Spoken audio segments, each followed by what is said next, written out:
Hello दोस्तों, मेरा नाम मनोज कुमार। आज इस वीडियो में आपको घर का एरिया निकालना सिखाएंगे। घर का एरिया कैसे निकलता है, इसका एरिया हम दो तरीके से निकालना सिखाएंगे, ठीक है।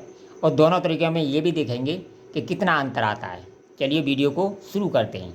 अब देखिए, हमने ये मकान या घर या प्लॉट कुछ भी कह सकते हो ले रखा है, जिसकी लंबाई 100 फुट है और एक भुजा 50 फुट है, एक 20 फुट 120 फुट है, एक 70 फुट है। यानी मिनिमम 700 सवा 700 वर्ग गज का एक मकान या प्लॉट ले रखा है। इसका एरिया हम दो तरीके से निकालेंगे और दोनों का अंतर भी देखेंगे। तो सबसे पहला तरीका है हमें इसकी औसत लंबाई और औसत चौड़ाई निकाल कर इसका एरिया निकालें। तो सबसे पहले निकालेंगे औसत लंबाई बराबर 100 प्लस 120 बट्टे 2 बराबर 110 फीट, ठीक है। इसी तरह से इसकी औसत चौड़ाई निकालेंगे। औसत चौड़ाई बराबर 50 प्लस 70 बट्टे 2 बराबर 60 फीट, ठीक है। अब इसका एरिया निकाल लेंगे।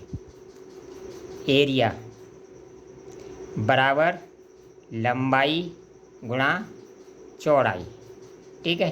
तो ये आ जाएगा हमारा 110 इंटू 60 बराबर 11 छिक्के 6600 फीट स्क्वायर, ठीक है। ये तो हो गया औसत लंबाई और औसत चौड़ाई से इसका एरिया।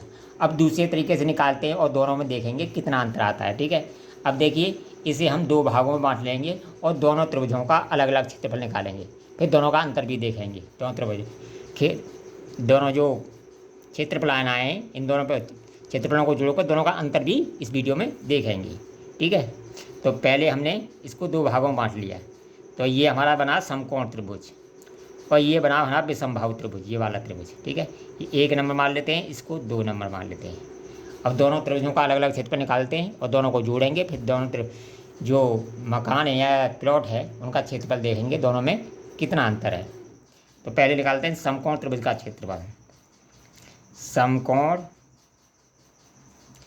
त्रिभुज का क्षेत्रफल, ठीक है। ये बराबर होता है 1/2 आधार गुणित ऊंचाई बराबर 1/2 गुणा आधार कितना है 120 इंटू ऊंचाई कितनी है 50। 2 से काट दिया 60 बार, 6 पंजे 30, यानी 3000 फीट स्क्वायर।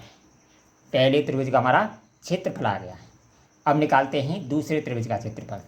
तो दूसरा त्रिभुज हमारा देखिए कौन सा बना है, विषमबाहु त्रिभुज, यानी तीनों भुजाएं अलग अलग हैं तो विषमबाहु त्रिभुज बना है। इसका निकालेंगे, ठीक है। तो इसका निकालने के लिए सबसे पहले हमें एस निकालनी पड़ेगी।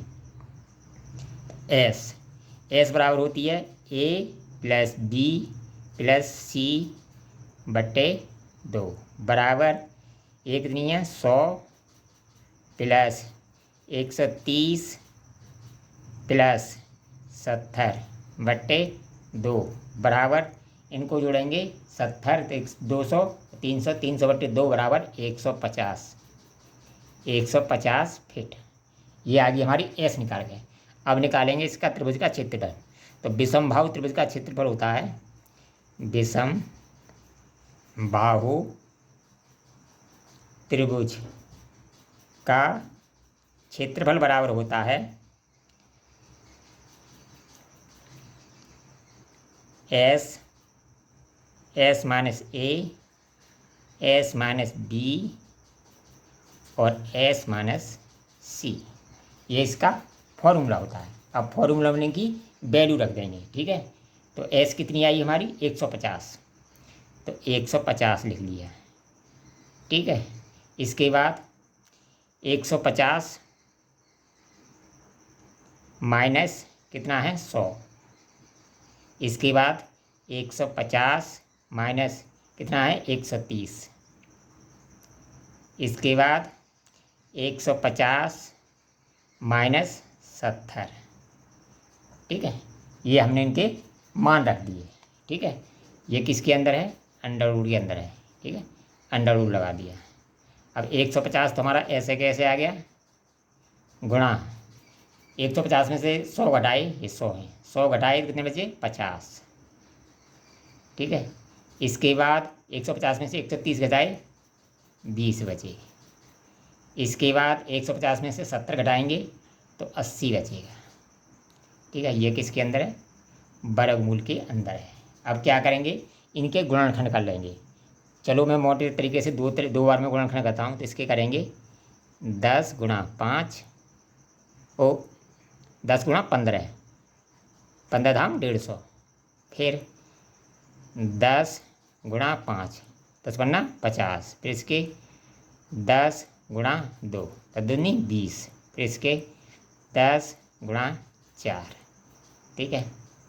ये हमने इसकी गुणनखंड कर लिया, बचेगा 2 दूसरी बार में कर लेंगे, ठीक है, दूसरी बार में कर लेंगे। अब देखिए 1 2 3 4, 4 जगह 10 है, तो 10 धाम 100, 100 हमने बाहर ले लिया, 100 बाहर ले लिया। यहाँ क्या बचा, 15, तो 15 करेंगे 3 गुणा 5, इसके बाद बचा 5, 5 ले लिया। इसके बाद 2 बचा, 2 ले लिया। इसके बाद 4 के क्या करेंगे, 4 के करेंगे 80 है, 8 आएगा यहाँ, ठीक है, 80 है, 8 बचा है, ठीक है। 80 जब भी तो होगा, तो ये हो जाएगा 2 बार, 3 बार, 8 के करेंगे 3 बार हो जाएगा। 2 तो हमारा आ गया, 2 दूनी 4, 4 दूनी 8, 8 ही आ गया, ठीक है। तो 10 गुणा 8 होगा, 80 होगा। तो अब इसमें से जोड़ा कौन सा बन रहा है, एक ये जोड़ा बन रहा है, एक ये बन रहा है, एक ये बन रहा है। 2 दूनी 4 और 4 पंजे 20, यानी 100 गुणा 20 हमारा बाहर आ जाएगा। बचेगा क्या, अंडर रूट में 3, ये बचेगा, ठीक है। इसके बाद इसका गुणा करेंगे 20 का, तो ये आ जाएगा 2000, 2000 अंडर रूट 3 बराबर अंडर रूट 3 का मान कितना होता है, तो इसमें अंडर रूट 3 का मान कर रख के गुणा कर देंगे। अंडर रूट 3 का मान होता है 1.73, इसका गुणा करेंगे तो ये आएगा हमारा 3460 फीट स्क्वायर। ये आ गया हमारा दूसरे त्रिभुज का क्षेत्रफल। अब देखिए दूसरे त्रिभुज का क्षेत्रफल आ गया, तो पहले का कितना क्षेत्रफल आया था हमारा, पहले त्रिभुज का कितना क्षेत्रफल आया था, ये देखिए पहले त्रिभुज का आया था हमारा 3000 फीट स्क्वायर। तो दोनों त्रिभुजों को जोड़ देंगे, तो पहले का कितना है 3000 फीट स्क्वायर, ठीक है। दूसरी का कितना आया है 3460, दोनों को जोड़ा, ये हो गया 6460 फीट स्क्वायर, यानी दोनों त्रिभुजों का क्षेत्रफल कितना आ गया 6460 फीट स्क्वायर। अब देखिए जो हमने औसत लंबाई औसत चौड़ाई से निकाला था, उसका क्षेत्रफल कितना आया था, उसका क्षेत्रफल आया था हमारा, निकाला था 6600 फीट स्क्वायर, ठीक है। अब देखिए दूसरे तरीके से निकाला, हमारा आया 6460, यानी 6600 में से